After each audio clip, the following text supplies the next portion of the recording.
युद्ध भूमि में अपनी मृत्यु से अधिक अपनों की मृत्यु का भय कितना सताता है ना मित्र।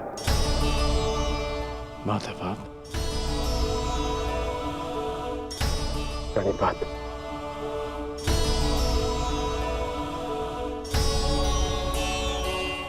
परंतु आप यहां कैसे? मैं तुम्हें यह बताने आया था कि तुम्हारा पुत्र आज इस युद्ध में बड़ी वीरता से लड़ा मित्र। तुम्हारे पुत्र ने महाभारत के प्रथम दिन को अविस्मरणीय बना दिया।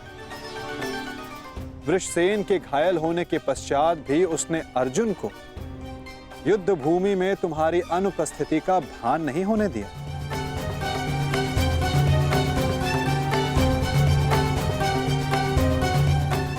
परंतु गर्व के स्थान पर तुम्हारे मुख पर यह पीड़ा क्यों मित्र?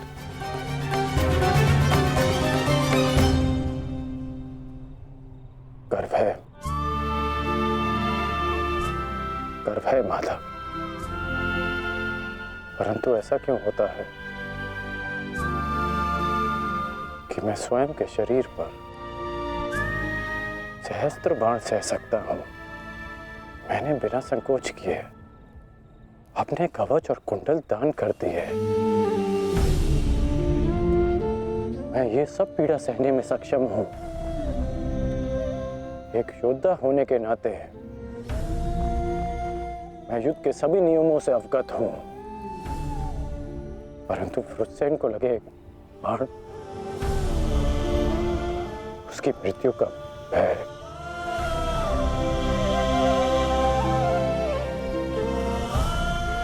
मुझे खाया जा रहा है। परंतु तुम ये कैसे कह सकते हो मित्र कि ये भय है, पूर्वाभास नहीं?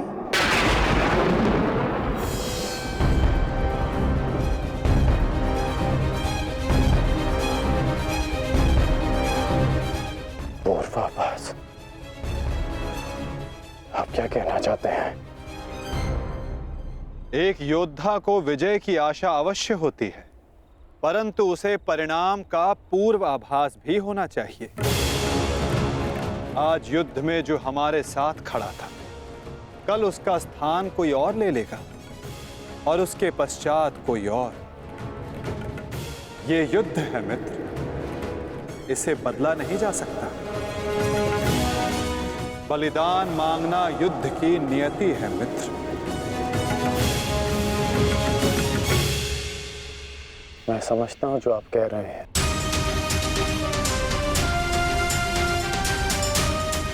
परंतु मन में अपनों की रक्षा की चिंता है।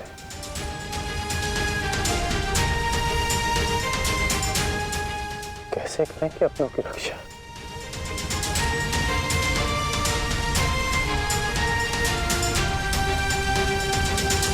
यदि कारण महान हो तो उसका बलिदान भी महान देना होता है मित्र।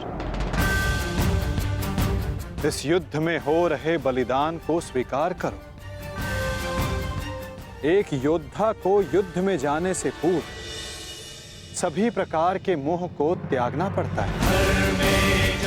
मोह बंधन में बंधकर वो युद्ध नहीं कर सकता और ना ही अपनों की रक्षा कर सकता है। इस महायुद्ध में अपनों की रक्षा के लिए जो हो सकेगा वो मैं करूंगा, चाहे वो युद्ध के नियति के विरुद्ध हो तब भी अंगराज।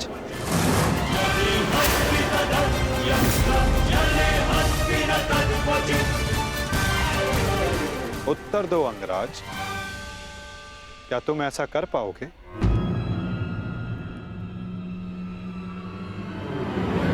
यदि तुम चाहो तो अब भी इस युद्ध की नियति को बदल सकते हो कर्ण। सहस्त्रों के प्राण बचा सकते हो, अपनों को खोने के भय से बच सकते हो। तुम्हारे पास अब भी समय है। हमारे पक्ष में आकर इस युद्ध को एक दिन में समाप्त कर दो मित्र। इस महाविनाश का मूल्य कम कर दो। बोलो मित्र, अपने निष्ठा की नियति को बदलकर तुम इस युद्ध की नियति को बदलना चाहोगे? महामहिम भीष्म ने तुम्हें इस युद्ध भूमि में प्रवेश करने से वर्जित किया है। यही अवसर है मित्र, अपने भ्राताओं के साथ मिलकर धर्म के लिए युद्ध करके इसे समाप्त कर दो।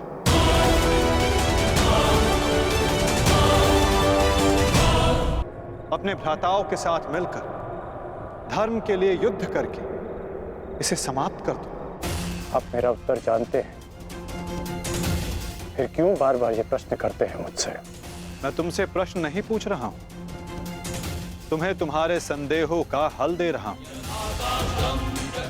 या तो परिवर्तन के लिए स्वयं को परिवर्तित करो या फिर प्रलाप बंद करो मित्र। और जो हो रहा है उसे स्वीकारो। तुम्हारे अंदर अपने मित्र के विरुद्ध जाने का सामर्थ्य नहीं है मित्र। जो पीड़ा आज तुम अनुभव कर रहे हो सकता है कि कल तुम्हें उससे अधिक पीड़ा अनुभव करनी पड़े मित्र। इसलिए कहता हूं अंगराज, या तो विरोध करने की शक्ति रखो या फिर पीड़ा सहने का सामर्थ्य।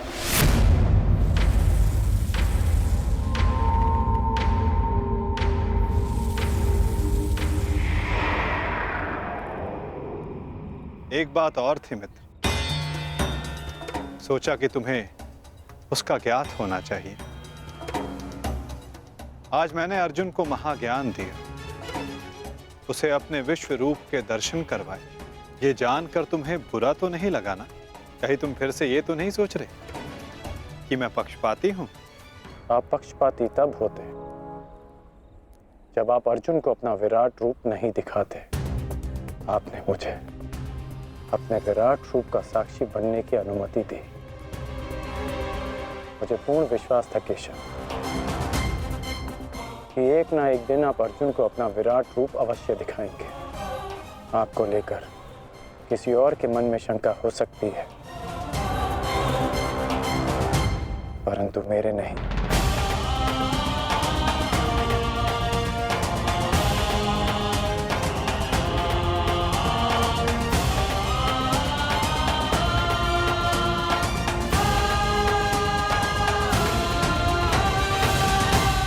एक दिन आपने मुझे पाषाण और मोरपंख होने का अर्थ समझाया था। हर पहेली का उत्तर हमारे चयन में होता है अंगराज। इस पाषाण खंड की भांति, जो ना अपना चुना हुआ मार्ग बदलता है और ना ही अपने विचार। और दूसरा मार्ग वासुदेव, जो इस मोरपंख की भांति होते हैं, वे अपने आप को ईश्वर की इच्छा के हाथों ऐसे समर्पित कर देते हैं जैसे इसने स्वयं को वायु को समर्पित किया। मैं आज भी पाषाण हूं और अर्जुन आज भी वही मोरपंख। वो मोरपंख जिसे आपको अपने मस्तक पर धारण करना ही था। ये मेरा प्रारब्ध है कि मैंने पाषाण होना चुना है।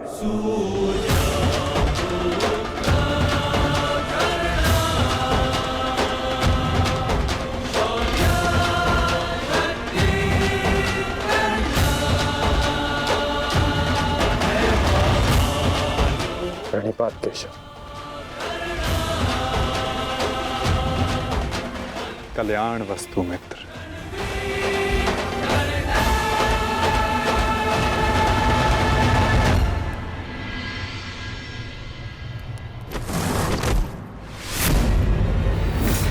युद्ध का पहला दिन कौरवों के नाम रहा। ये पांडव सेना के युद्ध बंदी ज्येष्ठ, हम इन्हें अपना दास बना लेते हैं। और मुझे पूर्ण विश्वास है कि अंतिम विजय भी हमारी ही होगी। उत्सव का आनंद लो। राजकुमार दुर्योधन की जय! राजकुमार दुर्योधन की जय! अरे मित्र, आओ आओ मित्र। हाँ, यहाँ उत्सव चल रहा है। तुम कहाँ रह गए थे? किस बात का उत्सव? उन पांडवों के विनाश का उत्सव, उनकी पराजय का उत्सव मित्र। विनाश का उत्सव जिसका श्रेय जाता है तुम्हारे पुत्र को, वीर महारथी वृषसेन को, जिसे तुमने इतना सामर्थ्यवान बनाया।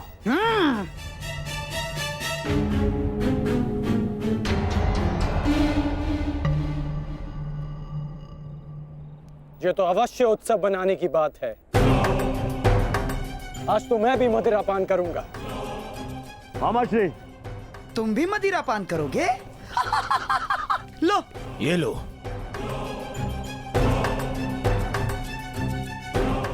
ये उत्सव पांडवों के विनाश के नाम। विनाश के नाम। मित्र, मैं इस युद्ध में उपस्थित नहीं था। क्या तुम मुझे बता सकते हो कि पांडवों की सेना में कितने हताहत हुए? पूरी एक औक्षणी सेना और साथ साथ उस मूर्ख बालक उत्तर का भी अंत किया आज हमने। विराट के छल का प्रतिशोध लिया हमने। उत्तम, अति उत्तम दुशासन।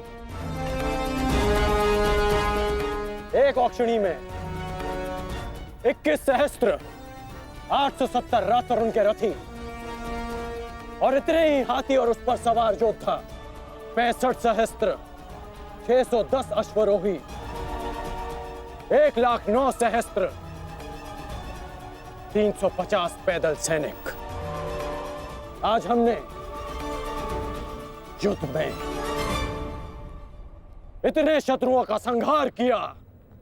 उत्तम, उत्तम, उत्तम। परंतु प्रतीत होता है कि हमारे ओर से कोई जानहानि नहीं हुई। तभी तो यह उत्सव बनाया जा रहा है ना मित्र?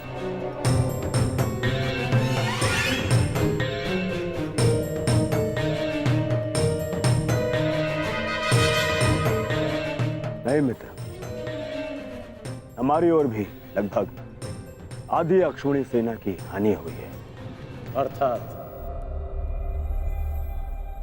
सहस्त्र सैनिक, महारथी, अश्वरोही हमारी ओर से भी मारे गए। अब इनके परिवार का ध्यान रखने वाला कोई नहीं रहा। इनके वृद्ध माता पिता, विधवा स्त्रियों, अनाथ बच्चों की रक्षा करने वाला कोई नहीं बचा।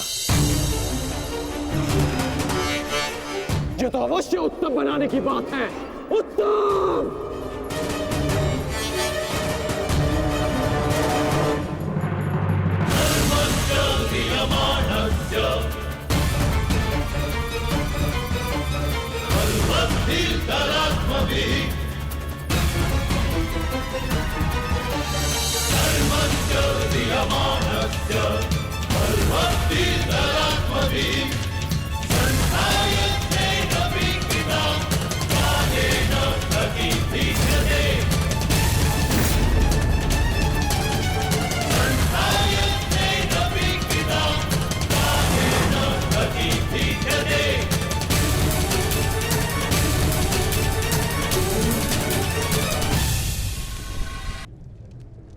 महारथी, अश्वरोही हमारी ओर से भी मारे गए। ये तो अवश्य उत्सव बनाने की बात है। उत्सव!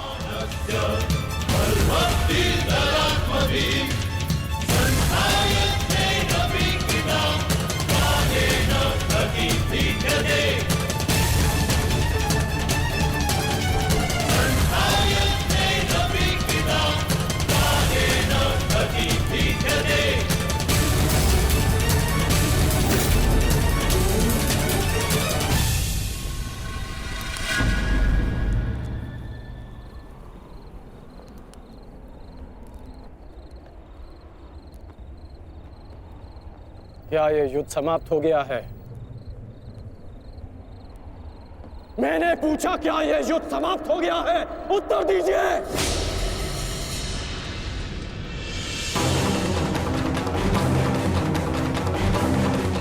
एक दिन युद्ध में पलड़ा क्या भारी हो गया।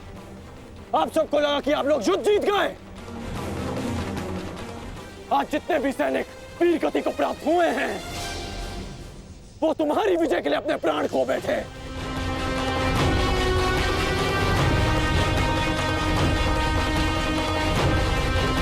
आप लोगों ने कभी सोचा है कि इस युद्ध में कितने जीवन दांव पर लगे हैं? हर परिवार इस भय के साथ जी रहा है कि क्या उनके परिवार के सदस्य घर लौटेंगे भी या नहीं। और आप सब उत्सव मना रहे हैं। ये उत्सव मनाने का समय नहीं, रणनीति बनाने का समय है। इस युद्ध में जीतने का समय है। पांडव सामान्य योद्धा नहीं है। वो इस समय एक घायल सिंह की भांति हैं, जो कल युद्ध में अपना प्रतिशोध लेने के लिए तत्पर रहेंगे।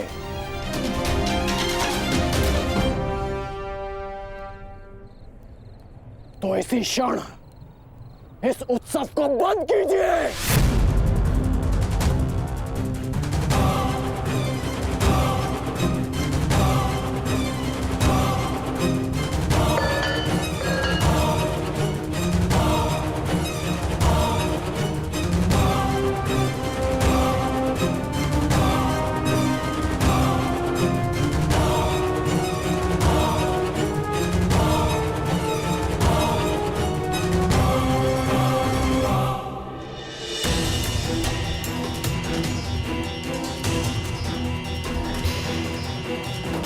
युद्ध भूमि का नियम है कि हर दिन के साथ हुई हानि को भुलाकर अगले दिन के विषय में सोचा जाए।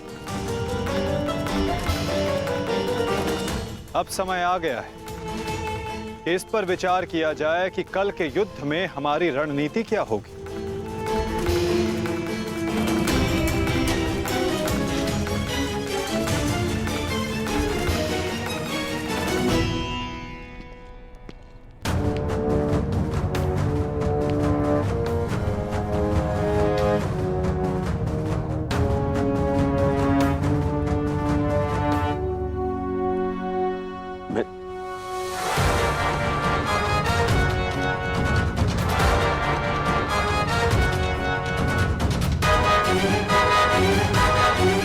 परंतु कल के लिए हमारी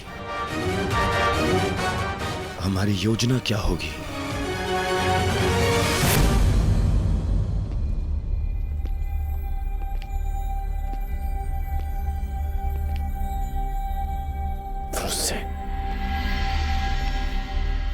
तुम यहाँ क्या कर रहे हो? यहाँ कल की रणनीति बन रही है पिताश्री। तो इस सभा में मेरा उपस्थित होना अनिवार्य है ना। तुम युद्ध में भाग नहीं लोगे। मैं तुम्हें अनुमति नहीं दे रहा। जाओ, जाकर विश्राम करो। मैं जानता हूं मुझे विश्राम की आवश्यकता है, परंतु मैं नहीं चाहता कि कल कोई वीर पांडव ये कहे कि अंगराज का पुत्र एक तीर का घाव तक ना सह सका। मुझ पर विश्वास कीजिए पिताश्री, मैं कल भी युद्ध में अपना पूरा योगदान दूंगा, परंतु मुझे जाने से मत रोकिए। मैं आपका पुत्र हूं। मैं वचन देकर आया हूं कि मैं आपकी कमी की अनुभूति किसी को अनुभव नहीं होने दूंगा। मैं इसीलिए मेरा कल युद्ध में उपस्थित होना अनिवार्य है पिताश्री। मुझे मेरा वचन पूर्ण करने दीजिए।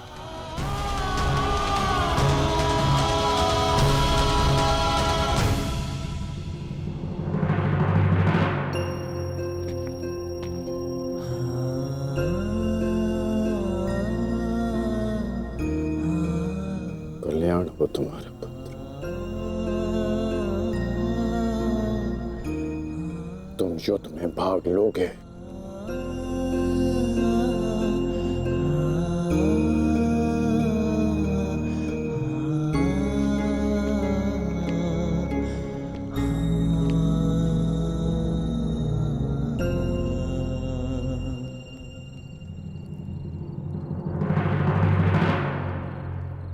शत्रु सेना को हानि पहुंचाने के साथ साथ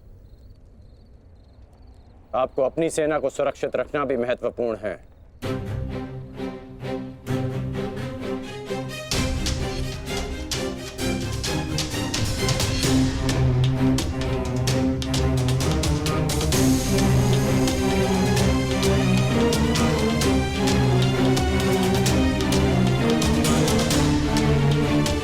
यदि युद्ध में शीघ्र विजय पानी है तो उसका एक ही मार्ग है,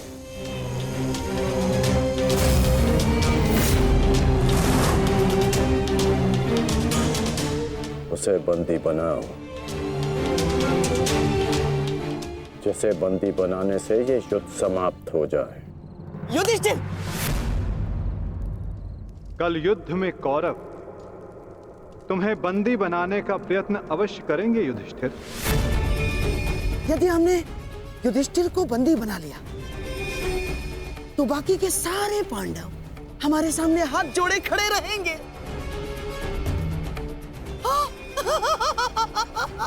उत्तम। कल चाहे जो कुछ भी हो जाए, हम उस युधिष्ठिर को बंदी बनाकर रहेंगे। उसकी सुरक्षा की हर एक दीवार, हर एक व्यू तोड़ देंगे हम। तो इसका तोड़ क्या है माधव?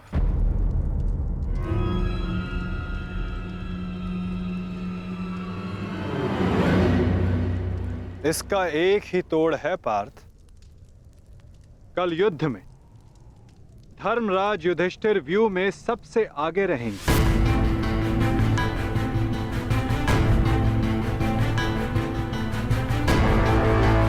जब आप जानते हैं माधव कि ज्येष्ठ को बंदी बनाना ही इन कौरवों का लक्ष्य है, तो क्या हम ज्येष्ठ को सबसे आगे खड़ा करके उनका कार्य सरल नहीं कर रहे? क्या ये उचित है माधव? हाँ पार्थ, यही उचित है।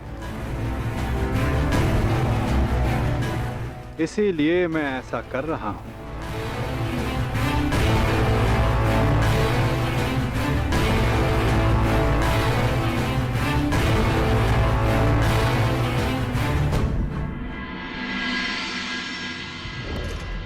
युद्ध का दूसरा दिन।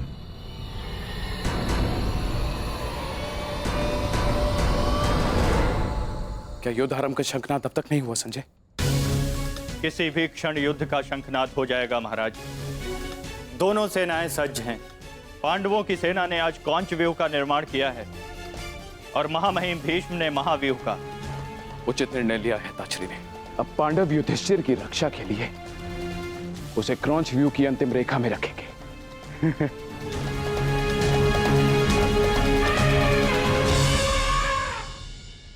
युद्ध भूमि में कुछ असामान्य घटित हुआ है महाराज, जिसका किसी को अनुमान नहीं था।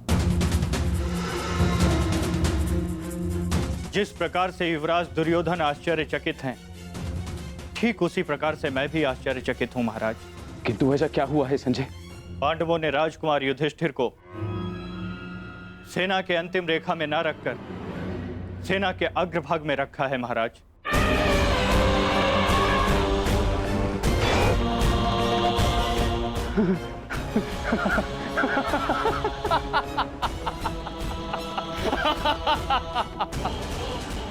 लगता है दूसरे ही दिन युद्ध हार जाना चाहते हैं पांडव, तभी तो ऐसी मूर्खता कर रहे हैं।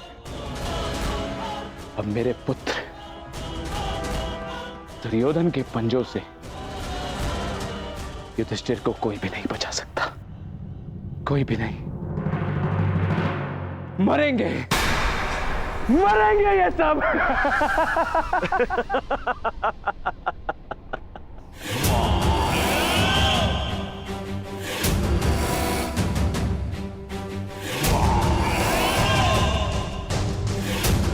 सुना था, आज देख भी लिया। विनाश काले विपरीत बुद्धि।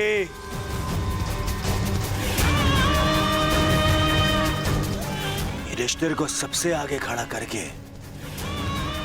आश्चर्यचकित कर दिया इन पांडवों ने।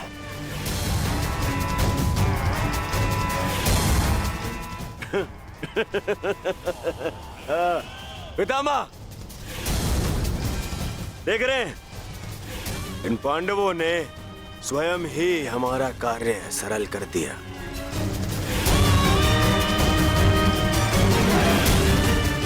युधिष्ठिर को आगे खड़ा करके।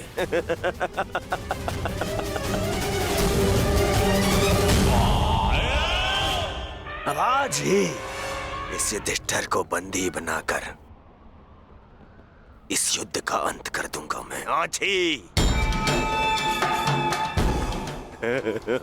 आजा, आजा।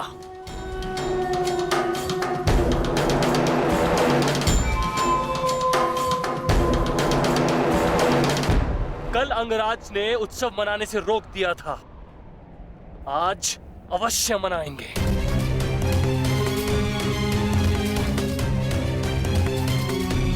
देखा दुशासन, हमारी जीत का उत्सव।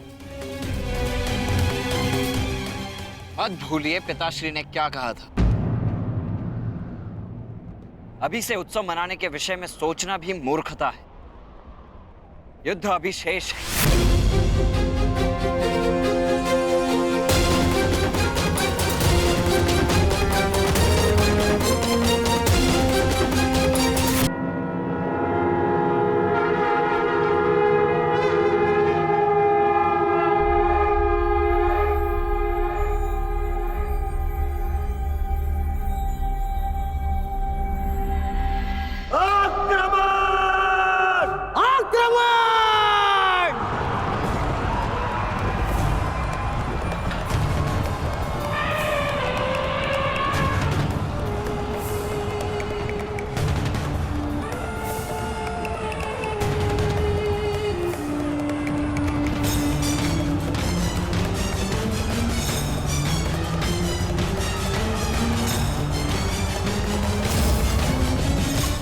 पांडव आक्रमण क्यों नहीं कर रहे? योजना क्या है इनकी?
चिन्ह वो भी उल्टी दिशा में।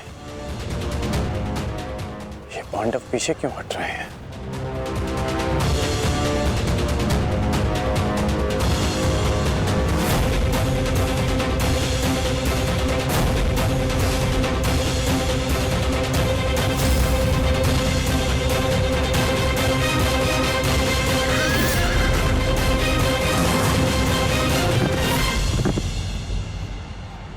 अरे वो तो पीछे हट रहे हैं।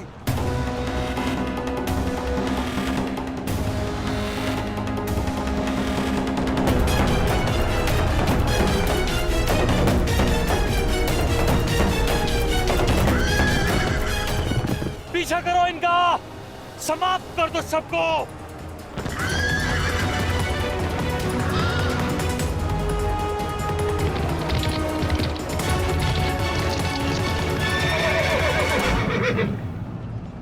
महामहिम, ये पांडुपुत्र करना क्या चाहते हैं? इस प्रकार पीछे लौट जाने के दो ही कारण हो सकते हैं। प्रथम, सेना के किसी प्रमुख की मृत्यु, या फिर पराजय का भय। और यदि युद्ध के आरंभ में ही सेना इस प्रकार पीछे लौट जाए तो उसका अर्थ है यह उनकी रणनीति है।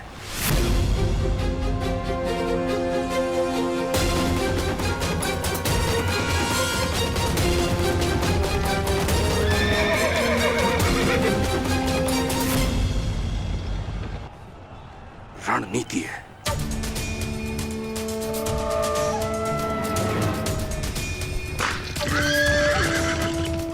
पर हमारे पास उन पांडवों से 5 अश्विनी सेना अधिक है।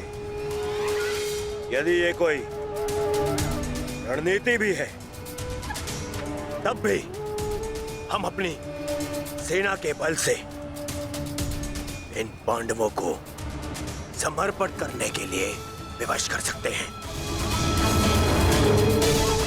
पितामह, आप आगे बढ़िए और युधिष्ठिर को बंदी बनाइए। शीघ्रता मत करो दुर्योधन।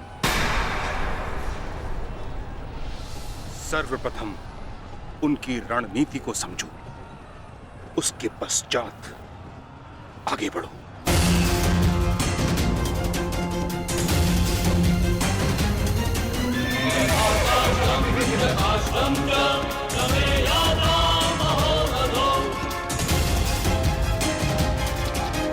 जितना सरल ये दिख रहा है, ये उतना सरल होना नहीं चाहिए।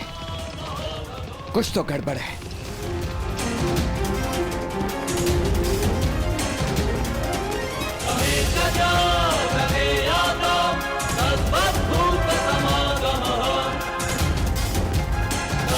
रुक जाओ, ये एक छल है, हमें फंसाने की चाल है ये।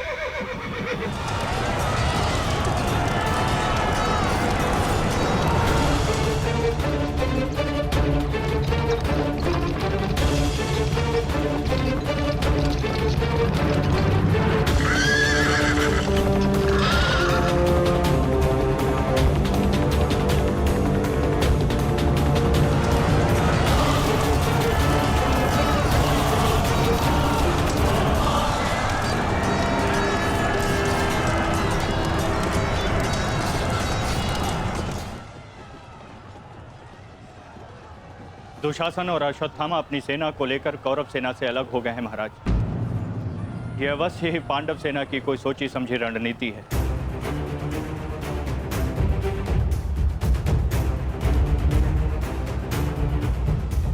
आत्मसमर्पण कर दो युधिष्ठिर। हो सकता है ज्येष्ठ तुम्हें जीवन दान दे दे। तुम केवल दास बनने के योग्य और सदैव दास बनकर रहोगे, और पांचाली सदैव हमारी दासी बनकर रहेगी।